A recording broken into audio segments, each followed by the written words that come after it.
AEW Grand Slam Mexico is becoming a yearly tradition. Another Grand Slam showing for AEW in Arena Mexico. The crowd was hot. The crowd was epic. The matches were amazing. I'm telling you, this was as good as an AEW pay-per-view. We're talking about AEW Grand Slam Mexico right now here on the All Elite Dirt Sheet. Let's go. This is All Elite Dirt Sheet. Hey!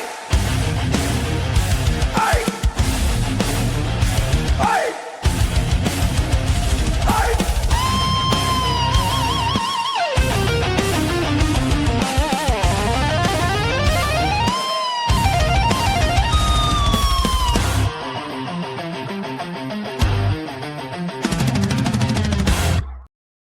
Welcome, ladies and gentlemen, to the All Elite Dirt Sheet. I am your host, Mike De Niro, and this is your AEW Dynamite post show. We talk all things AEW, and we are back here on the Circle of Debate. It's so good to be home. AEW, we need more recognition, right? So that's what I'm here to do. AEW's All Elite Dirt Sheet is going to be here every week, right after Dynamite. Now, you're probably saying if you're live and it's a Thursday, this is not right after Dynamite. So to that, I say, sorry. Some shit went down yesterday. We had to postpone the show, but we are going to be live after Dynamite every single week on the Circle of Debate. So basically what that means is Wednesday night, you're getting your AEW double headers, because not only are you going to be getting the AEW Dynamite watch along, but right after that, you have the AEW post show with the All Elite Dirt Sheet. I'm going to be here for everything that goes down on AEW. And we're back live. You know, that's another thing. We have been doing the recorded show for quite some time. We're back live, and I'm very excited to be back live. The comments are already popping. That's one thing I miss about being live, right? We got Michael Vasquez, who was here. Shout out to Michael Vasquez. Thank you so much for being here. We got the Princess of COD, Emily. Thank you so much for being here as well. Appreciate you. Wow, let's talk about AEW Grand Slam Mexico that took place yesterday live in Arena Mexico in Mexico City. Dude, CMLL. You know, a lot of people want to talk about AAA and how good AAA is doing, and it's amazing. Like, let's not, pretend like AAA is not killing it. I say week in and week out that AAA and NXT are the freshest and funnest shows to watch on the WWE's ecosystem. And to be honest, because AAA is doing so well right now, a lot of people have been sleeping on CMLL, the oldest wrestling promotion in the world. CMLL has been absolutely on fire, especially with this partnership with AEW over the last couple of years. They've been having banger matches, but if you ever got to experience a CMLL show and seeing that live crowd in Arena Mexico, you'll see that crowd is absolutely epic. They bring such an energy to the show that it's a character within itself. You got to say that no matter where AAA goes, no matter how passionate that AAA fans are, for CMLL to be able to run Arena Mexico, for Arena Mexico to be exclusive to CMLL, that is a very big deal. And because of that, AEW's partnership with CMLL is what allows AEW to do a show like Grand Slam Mexico, like we saw last night, and that was an epic show. This is the second year in a row that we have a Grand Slam Mexico. I'm trying to remember. I don't know if last year was on the build to All In. I think it was, because I remember Hangman Page cutting that promo in Spanish about Jon Moxley and the Death Rider. So maybe it was on the build to the All In pay-per-view from Texas. I should know these things, right? But once again, we were on the road to All In. We were only a few weeks away from the biggest show of AEW's calendar year. And we are in Arena Mexico in front of a sold-out, jam-packed, hot crowd. The whole arena is awesome, by the way. The setup with the arena, the entranceway with the steps that go all the way down to the platform that goes right to the ring. Excalibur mentioned something on the show that the Arena Mexico has a permanent ring in the middle of it because CML owns it. So they never have to break down the ring. The ring is a permanent fixture for CMLL. They were able to use the AEW logos all over it. It felt like an AEW show in front of a CMLL crowd, and it was awesome, man. I want to see AEW do more things. We saw Grand Slam Australia. We saw Grand Slam in New York. We see Grand Slam in Mexico. I like these international shows. I think that AEW always delivers when they're international, and this is no different. The card that they put on for the show was basically a best of what AEW's been giving us all year. You know, we've had amazing matches by Kyle Fletcher and Speedball Mike Bailey. So when we go to Mexico, that's the match that we got. We've had amazing matches by Mark Davis and Will Ospreay. So when we go to Mexico, that's the match in the main event. And I like that because you're giving the Mexican fans, that Mexican crowd, the best version of AEW. Now, we didn't have Kenny Omega. We didn't have some of the champions there. But what we did have on the show was a very, very epic, jam-packed roster and card, which we are going to talk about right now. Let's pull up the notes. Grand Slam Mexico, live from Mexico City in Arena Mexico. The Mecca in Mexico for Mexican wrestling is Arena Mexico. When OPC joins, I know OPC will probably be here in the chat soon, I'm going to have OPC confirm that the Mecca of Mexican wrestling in Mexico, Lucha Libre, the Mecca is Arena Mexico. Epic, epic, epic building, man. We start out hot. Cope and Cage teaming up with the Young Bucks versus the Death Riders. This was quite the matchup. First of all, I don't know when the last time Cope was in Mexico, but that crowd fucking ate his entrance up. They were singing the song. They were fucking doing the thing. It was awesome, man. The whole crowd singing Metalingus. Shout out to my homie, my time splitting brother, my NXT brother, my Wrestling DeLorean podcast live co-host. Got my homie Justin in the building. Thanks so much for being here, bro. That Mexican crowd was eating that entrance up, man. They were singing the song. They were doing the thing. And you could see that he was getting emotional. Cope was getting emotional from the reaction that he got from the crowd because it's been quite a while since Cope had a thunderous reaction like that. Christian Cage also got a big reaction. We had OPC in the building. We acknowledge OPC. Thank you so much for being here. He says, indubitably splendiferous, stupendous. Dude, I'm so, like, the way I mess up words, like, you just put me through a mindfuck. So thanks a lot for that. And he says, he agrees. He says, yes, Arena Mexico is basically their MSG in Mexico. That's what I'm saying. For Lucha Libre, the Mecca is Arena Mexico. And the fact that CMLL has exclusive rights to Arena Mexico is it's not too different from WWE having exclusive rights to Madison Square Garden. So I like that comparison. So shout out to OPC. Great call there. Cope and Cage, they're on a collision course to All In where they will face the Young Bucks. But here in Arena Mexico, they're teaming up with the Young Bucks when they go against the Death Riders, the team of the team of Pac, the team of Jon Moxley, who got a huge reaction. For people who say Jon Moxley's not over, dog, that crowd popped hard for Jon Moxley. Pac, Jon Moxley, Wheeler Yuta, and Daniel Garcia, who I've been saying has been the tag team of the Death Riders. I really enjoy when Yuta and Garcia get together. Really fun team. This was a great, great matchup. First of all, Pac, you bastard, no pun intended, you bastard, wearing the England jersey inside of Arena Mexico is absolutely insane. Dude, with England eliminating Mexico from the World Cup and how big of a deal that was in Mexico, to wear that jersey in front of those Mexican fans, that is classic heel heat. Classic heel heat. This was a very good matchup, but the story of the matchup was, can the Young Bucks and Cope and Cage, can they coexist? Even though they are friends, they are on a collision course, like I said, to All In, where they will face each other for the tag team champions. Can they coexist? They did for a time being. There was a lot of good offense by Cope and Cage and the Young Bucks, but in the end, it was a miscommunication of sorts between Cope and Cage and the Young Bucks that led to the Death Riders getting the victory. Shout out to the Silent Assassin who's here in the building, World Elite Podcast. Dude, if you don't know, I'm about to let you know.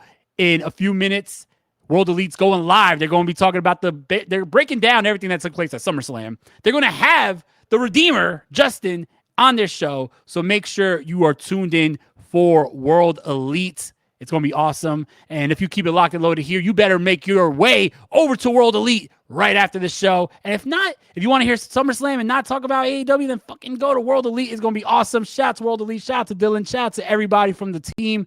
Definitely check them out. It's going to be a lot of fun. They're going live in moments. All right, back to the matchup that started off the show. The Death Riders pick up the win. Moxley rolls up Cope when he collides with Matt Jackson, which leads to a bit of a stare down, and the Young Bucks are not too happy with Cope. But I mean, obviously it was just an accident, but that accident was costly because they lost the matchup due to that accident. The winners of the opening matchup is the Death Riders. Next up, we see the video of what happened last week in the very long overrun of what happened with Will Ospreay and Kenny Omega, the promo that really set the stage. They're no longer friends. This is no longer a friendly competition. This is no longer two guys who respect each other going to war for that title. Now it's two guys who don't like each other. This is what it needs to be. It has to have that disdain. And I wasn't able to do the show last week, so I didn't get to really talk about it. The promo last week, I thought it was a very good promo. What I thought hurt the promo was the timing of when it went on the show. For the show to go 34 minutes as an overrun, I think is absolutely ridiculous. I think that promo was epic and it set the stage for All In, but it could have went easily within the ending of the show if you managed perfectly. But instead, it went way over, and for that reason, I feel like a lot of people were zoned out of the promo between Will Ospreay and Kenny Omega because, I mean, it was 34 minutes into the overrun. It was insane. But a really good promo. Like I said, I love the disdain. I love the hatred now. I love Kenny Omega slapping Will Ospreay until Will Ospreay slaps back. And he's like, no, bro, I am not going to be the guy that used to hit around. I am not no scared little boy, bro. I will be the one to take you out. He says, I don't need the Death Riders to have that killing blow on you, Kenny, because I'm going to be the one to do it on my own way. And it's not going to be behind your back. It's going to be right when you expect it. You will have that kill blow, and Will Ospreay will walk out of Wembley still, your new AEW World Champion. Shout out to Just from the Get Your Podcast up in here. What up, homie? Thank you so much for joining. I appreciate you, bro. Check out the Get Your Podcast. Next up, we have a Casino Battle Royal #1 spot match. There's going to be a Casino Battle Royal at All In, just like last year. The winner will be getting a contract that they could cash in whenever they want for a world title matchup. Last year, it was won by MJF. We'll definitely be talking about that in a moment. But this matchup is contested between the new AEW National Champion Andrade El Idolo versus Tommaso Ciampa, the Psycho Killer, and Commander. Very fun matchup. All three guys got their shine. Tommaso Ciampa just being a fucking psycho as he does best. Wearing the United States flag all over his gear heading into Mexico. Andrade at one point takes his pants off, which is Andrade doing what Andrade does. And we had Tommaso Ciampa attack the pants. He hit a Project Ciampa on the pants. Like, this is what Ciampa does. He's a psycho, and I love it. But really, really good matchup. In the end, all three men got a lot of shine, but Andrade El Idolo wins the matchup. He is now in the #1 spot for the Battle Royal. The reason why this matters is because the Battle Royal could end at any period of the matchup. There could be only two guys in the ring, and if Andrade gets the pinfall on #2, then that means that the match is over. There's no more entrants. So that's why AEW's Battle Royal is different from a WWE Royal Rumble or a Battle Royal, because it could end at any time. So instead of #1 being the spot you don't want in the WWE Battle Royal, for AEW, it is the key spot that you want because it is the only spot that can guarantee you, the #1 and #2 is the only two spots that could guarantee you a opportunity to win the matchup. Because it's the only two spots that are going to be in before the next person comes in, but we don't even know when that person will come in because there's random intervals. It's crazy. AEW does crazy shit, and I like it. Anyway, really fun match. Everyone got a lot of shine. Andrade wins, and he cuts a promo in Spanish. He's basically saying that he's going to go to All In, win the Battle Royal, and become the first Latin American AEW World Champion, and he's going to do it for Mexico. Then, out of nowhere, we haven't seen this guy in weeks, the former AEW World Champion, MJF, comes out from the crowd. He attacks Andrade, and he's holding his Triple B, baby. He's holding his Triple B. He's claimed that he's the real world champion. He takes back his Dynamite Diamond Ring from Andrade, which Andrade was given the Dynamite Diamond Ring by Will Ospreay when Will Ospreay stole it from MJF at Beach Break. We have a bloody Andrade on the engine trap, MJF grabs the mic and he's just being MJF. He says, someone take this piece of trash out of this piece of shit country. He says that he is a true American hero and the real world champion because Will Ospreay cost him at Beach Break. He said he had Kenny Omega dead to rights, but Will Ospreay cost him at Beach Break. Next week, he is going to be in another qualifier matchup for the Battle Royal where the winner gets to be that number 2 spot. Like I said, the only other guaranteed spot for an opportunity to win the matchup. He wants to win. He wants to go to All In. He wants to take out this piece of shit Andrade. And then he wants to become the gauntlet winner, which will give him a contract. And he says when all is said and done, when the dust settles on August 30th at All In, it won't be Kenny Omega. It won't be Will Ospreay, but it will be MJF as the true world champion. Now that got me thinking, does MJF win this battle royal? Does MJF then cash in right away? Does Will Ospreay beat Kenny Omega and then MJF cash in and steals Will Ospreay's moment? Dude, the insane heat, the nuclear heat that MJF would get if he stole Will Ospreay's moment inside of Wembley would be absolutely insane. Insane. I didn't know I wanted this until MJF said the plan. He's going to walk out of All In, your one true AEW champion. I am so excited. This is going to be insane. We got the first of 2 female matches here, the first of 2 women matches. A lot of people want more women's wrestling on AEW, and AEW delivered this week. We had Willow and the Brawling Birds versus Divine Dominion and Mercedes Moné. This was a good matchup to basically set the table and give you a little preview of what you're going to be getting at All In, because we're going to be getting the Brawling Birds versus Divine Dominion for the AEW Women's Champions. That's Women's Tag Champions, I should say. And we're going to be getting Mercedes Moné and Willow. This was a fun matchup. Crowd was behind this, but the crowd was behind everything. Crowd was hot all night. In the end, Willow Nightingale pins Mercedes Moné the same way she pinned her for the TBS champion in the last matchup of 2025. This scares me because Willow Nightingale got that victory for her team here. I think that's pretty obvious. And I don't think that this was the only indicator. I mean, I think it's pretty obvious before this. It's pretty obvious that Mercedes Moné will go on to All In and win the AEW Women's Champion for the first time. It's going to be crazy. But Willow Nightingale gets the victory for her team when she pins Mercedes Moné. Next up on the show, we have a classic. The International Championship matchup between Speedball Mike Bailey and Kyle Fletcher, the Protostar. This was just an instant classic, man. This is the 3rd time that Kyle Fletcher and Speedball Mike Bailey faced off one-on-one.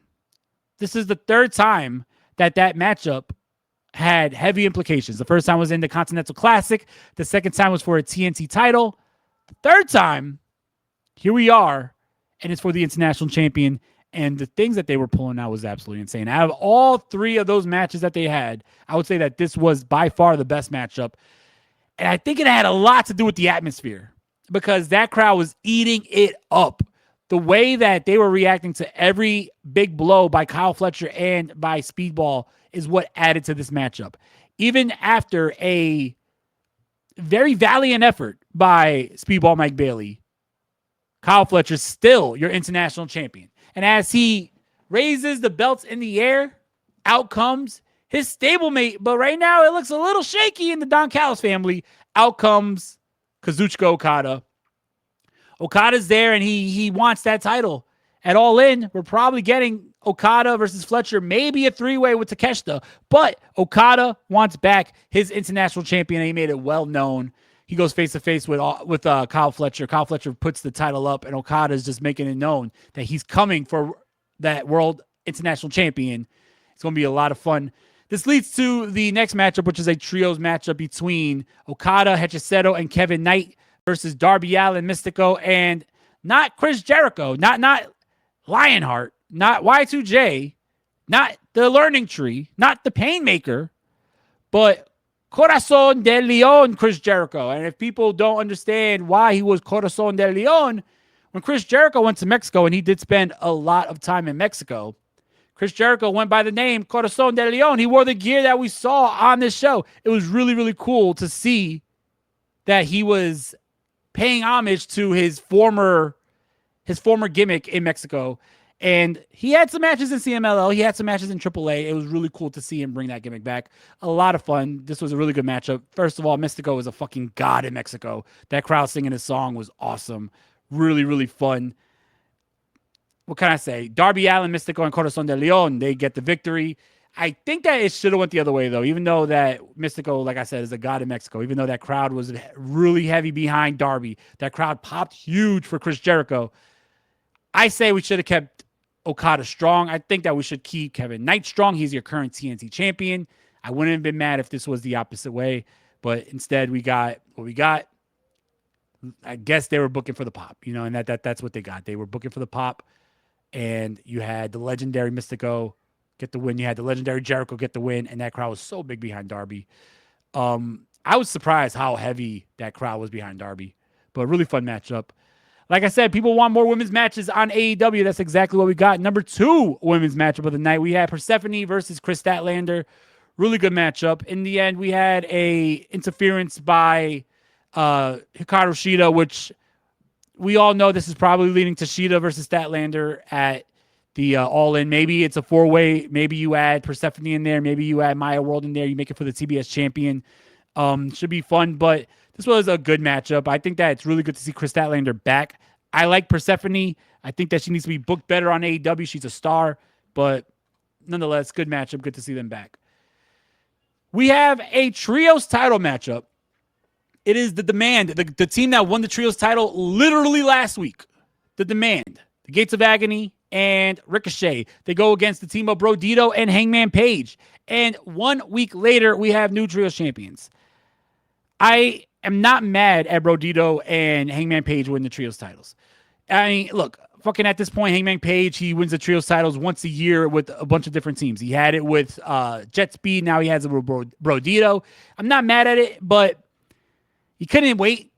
The Demand just won the titles. I thought it was good for the Demand to hold the trios titles and run with it, but instead we already hot shot that title off of the Demand, and we were bringing it to Brodito and Hangman Page. I thought the better story for Brodito would have been a breakup of Brody King and of Bandito. I like the team, but I think that we need a new direction for Brody King. He can't just be Brodito's, heavy, and then whenever there's a title shot for Bandito, Brody King is just in the background. Brody King, I think, will work so much better as a heel. He needs to be his own man, and I don't like this because it feels like we're just going back to the well. It kind of feels like when Jet Speed won the titles with Hangman Page, and coming back, confronting Will Ospreay last week, and showing up in the main event. I wanted a better direction for Hangman Page than just the trios champions. I felt like he needs a big matchup at All In. Having him just hold the trios titles, it kind of scares me. I hope that this is not his direction going into All In. I think that we need something bigger for the Hangman. And then in the main event, we have Mark Davis versus Will Ospreay. Like I said, this is the third time we've seen this matchup. This is very reminiscent of Speedball and Kyle Fletcher. We had Mark Davis and Will Ospreay killing it all throughout the year. So what are we going to do? In front of this live crowd in Mexico, we're going to put this matchup in the main event. Once again, the crowd ate it up. Really good matchup. Great chemistry between Will Ospreay and Mark Davis. And then Will Ospreay gets the victory, and he looks strong. He looks real strong going into All In by defeating Dungzilla. This was good. No Kenny Omega involvement. I was kind of disappointed. I wanted to see Kenny Omega get involved. I wanted to see Kenny Omega continue the heat that we saw last week. I don't know why. I mean, I guess they want to make sure that he's doing strong and healthy, so let's not have him travel all the way to Mexico. So I could imagine that we will see Kenny Omega and Will Ospreay face-to-face at some point next week. I feel like you're with only a mere 2-3 weeks away from All In. We got to keep the gasoline. We got to keep our foot on the pedal, and we have to make sure that build is hot. And now we have the whole monkey wrench of MJF walking around with the Triple B saying that he's the world champion. What does this mean? Does MJF walk out of All In the true world champion? In the end, this was a really good show. It showcased feuds that will be taking place at All In. This is not just a show that, was just a placeholder. It did have to do with All In. It showcased and set the table for some of the feuds like Mercedes versus Willow, the Brawling Birds versus the Divine Dominion. It set the table for Chris Statlander, set the table for Copen Cage versus the Young Bucks. It showcased Jon Moxley, who's going to be going into this Continental Cup starting this Saturday on Collision. Really good show. Out of 5, I'm going to give it a 4.5. And I think that it was probably a 4 because it was just a lot of wrestling action. I mean, it was very wrestling heavy. I can understand why they didn't cut, all these promos like they would usually do for storyline progression in Mexico. I can understand that. But I feel like when you just have match after match after match after match, you kind of need something to like break up that, just one style show by having these promos and stories being told. Something else that took it down a bit, I would say, is a couple of these matches. I felt like the wrong team went over. I felt like Okada and the Don Callis family should have won their matchup. I felt like the Demand should have won their matchup. I'm a little worried about the direction of some of AEW's bigger stars going into their biggest show.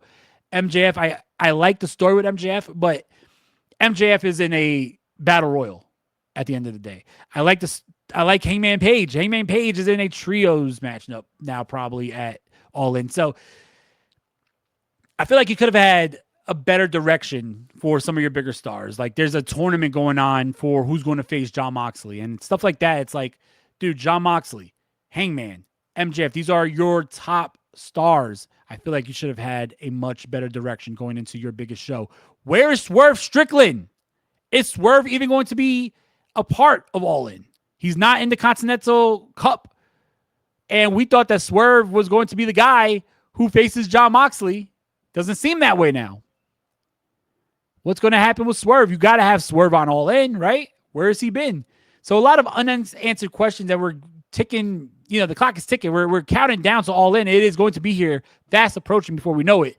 You don't want to wait till the week of to shoehorn a bunch of matches. I know AEW does that a lot. I hope they don't do it here because All In is their WrestleMania style show. They need to make sure that they are putting on proper stories to build to what is your biggest show. If you want to sell tickets at Wembley, you can't wait till a week of to throw in all your top stars in matches. You have to build those stories for the next couple weeks to make sure you get those ticket sales at Wembley. So with that being said, 4.5 out of 5 stars. I feel like the crowd and the atmosphere, Arena Mexico itself, definitely added to the show. 4.5 out of 5 stars. It was a lot of fun. Some questionable decisions for the matches, but we got an absolute classic out of Fletcher and Speedball. We got to see a lot of big stars. We had a lot of fun in the main event. This was a really good show. So if you haven't checked it out, go check it out. And if you're going to go check out anything, better go check out World Elite, which started about 10 minutes ago. Check out World Elite. My homie Justin is on there right now talking about SummerSlam. Make sure you keep it locked and loaded here on the Circle of Debate because at 9 o'clock Eastern, we're going to be doing a watch along for TNA. Dude, the fun never stops here on Circle of Debate. That's why the All Elite Dirt Sheet had to be back here on COD. It is going to be a lot of fun. Make sure you tune in live right now to World Elite. Make sure you tune in live later tonight to the TNA watch party. And for the All Elite Dirt Sheet, we'll be back here live right after Dynamite next week. Right after Dynamite, we're doing the post show. It's going to be a lot of fun. It's going to be awesome. So shout out to all the All Elite Dirt Sheet fans. Shout out to everybody who checked us out. Shout out to everybody who's in the room. Shout out to everybody who's in the chat. We appreciate you so much. Thank you so much for joining. This is not the last you see of me this week because I will be back with a new episode of the Wrestling DeLorean podcast live here on the COD Network tomorrow at 6:30 Eastern. I'll be joined once again with the Redeemer, my homie, my time splitting brother, Justin. We're going to be talking about wrestling hot takes, and I'm sure we're going to piss a lot of people off, and that's going to be a whole lot of fun. We're going to fucking scorch earth with some of these hot takes, and I can't wait to do that. So make sure you keep it locked and loaded. We'll be back here with a new edition of the Wrestling DeLorean podcast tomorrow. And for us, this is goodbye for now. I'll be back here tomorrow, but right now you could go over and watch World Elite. You could check out the TNA watch along tonight. But you could catch the All Elite Dirt Sheet next week. Peace out, y'all. Aye. Aye.